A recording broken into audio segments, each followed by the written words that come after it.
Malkapuram police station పక్కన ఏకేఎస్లోని చండీ దుర్గా పూజలు అత్యంత వైభవంగా ఒక జాతరలాగా పూజా కార్యక్రమం ఏర్పాటు చేశారు. ఆ తరుణంలోని భవానీ భక్తులు సోలంతో ఒల్లి మీద గుచ్చుకొని నోటిలోని సోలం గుచ్చి అలాగే అగ్నిగుండంలో అమ్మవారు భక్తులు నడవటం, నాట్యం చేయడం, అక్కడ భక్తులు పాటలు పాడడం, అలాగే సుమారుగా ఒక 2000 మంది భక్తులకు భిక్ష కార్యక్రమం నిర్వహించారు. సింధియా నుంచి గాజువాక వరకు అత్యంత భారీగా అమ్మవారు పూజలను చేయడం జరిగింది. జై దుర్గా భవాని, జై మాతా, జై జై భవాని. చెప్పండి మాతా. ఈ చండీ దుర్గా పూజలు దసరా లాగా చేస్తారు. దసరా నవరాత్రులు ఇది చండీ దీక్ష అంటారు. చండీ దీక్ష కోసం చెప్పండి. ఈ చండీ దీక్షలోను మినిమమ్ గాజువాక టు సింధియా వరకు దగ్గర 20 పీఠాలు ఉన్నాయి. ఈ 20 పీఠాలలో కూడా ఈ చండీకి దీక్షలు తక్కువైపోయాయి. ఎందుకు తక్కువైపోయాయి అంటే నవరాత్రుల్లోనూ చాలా విపరీతంగా మాల వేసుకున్నారు. దానివల్ల ఈ చండీలో దీక్షల్ని వేయడానికి చాలామంది వెనకాడారు. ఇంకో విషయం ఏంటంటే ముఖ్యంగా మన భవానికి చెప్పాల్సింది ఏంటంటే నవరాత్రుల్లో వేసినటువంటి మాలలు అవి దీక్షలు కావు, అవి వ్రతాల కింద వస్తాయి. అమ్మవారికి 9 రోజులు 9 అవతారాలు 9 వ్రతాల కింద అవి వస్తాయి. కానీ చండీ దీక్షలు మానేసి ఆ వ్రతాలు వేయడం కరెక్ట్ కాదు.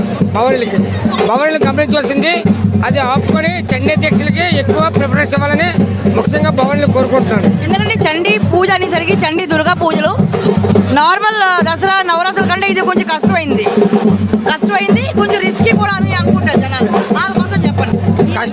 కష్టమైంది అంటే కష్టమైంది అంత కష్టం కాదు. నవరాత్రుల్లో 9 రోజులే కదా, 9 రోజులు ఏదో దీక్షలు చేస్తాం మాలలు వేస్తాం అనుకున్నారు. కానీ ఈ చండీలో వేసిన దీక్షలకి ఈ మాలకి ఎక్కువ పవర్ఫుల్ ఉంటుంది.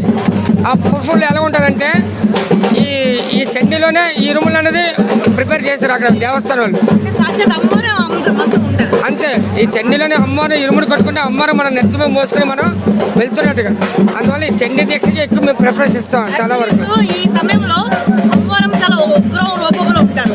అది చెప్పండి, అసలు ఎందుకు ఉగ్ర రూపంలో ఉంటారు? చండీలో ఉగ్ర రూపంలో ఉంటుందంటే నవరాత్రులన్నా శాంతి రూపాలతోనే ఉంటుంది.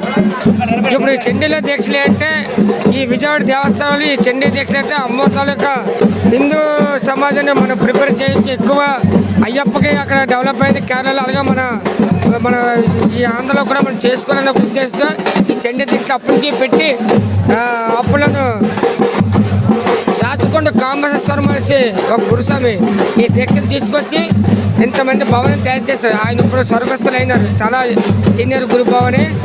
ఆ దీక్ష అప్పటి నుంచి ఇది అలాగా కంటిన్యూ అవుతుంది. ఇది ఒక పవర్ఫుల్గా మారి విజయవాడ అంతా ఒక ఎర్రబట్టతో కలకలతో అమ్మవారి తాలూకు రూపం అక్కడ ఉన్నట్టుగా మనకు నిరూపిస్తాం. అంతేకాకుండా ఇప్పుడు విశాఖపట్నం జిల్లా కాదు, మొత్తం అనకాపల్లి జిల్లా, విశాఖపట్నం జిల్లా, మొత్తం శ్రీకాకుళం జిల్లా అంతా కూడా ఈ యొక్క చండీలో ఈ యొక్క మాల బాగా విస్తరణ బాగా జరిగాయి కనుక ఇక్కడ ఈ చండీ హోమాలు, చండీ పూజలు ఇలాగా ఈ జాతర వాతావరణం ఎన్ని సంవత్సరాల నుంచి అవుతుంది ఇక్కడ ఈ వాతావరణ జాతర అయితే దగ్గర 10 సంవత్సరాలు 20 సంవత్సరాలు కూడా జరుగుతుంది. ఇక్కడ ఇలా జరుగుతుంది. ఒక్కొక్కసారి గుండమ్మ చేస్తాం, ఒకసారి అమ్మల పూజ జరుగుతుంటుంది. అంతేకాదు ఇప్పుడు ఇలాంటి హోమాలు, ఇలాంటి చండీ దీక్షలు, ఇలాంటి చండీ హోమాలు చేసి అగ్నిగుండం వేయడం వల్ల మనకేంటే ఈ వాతావరణంలోనూ మన కొంచెం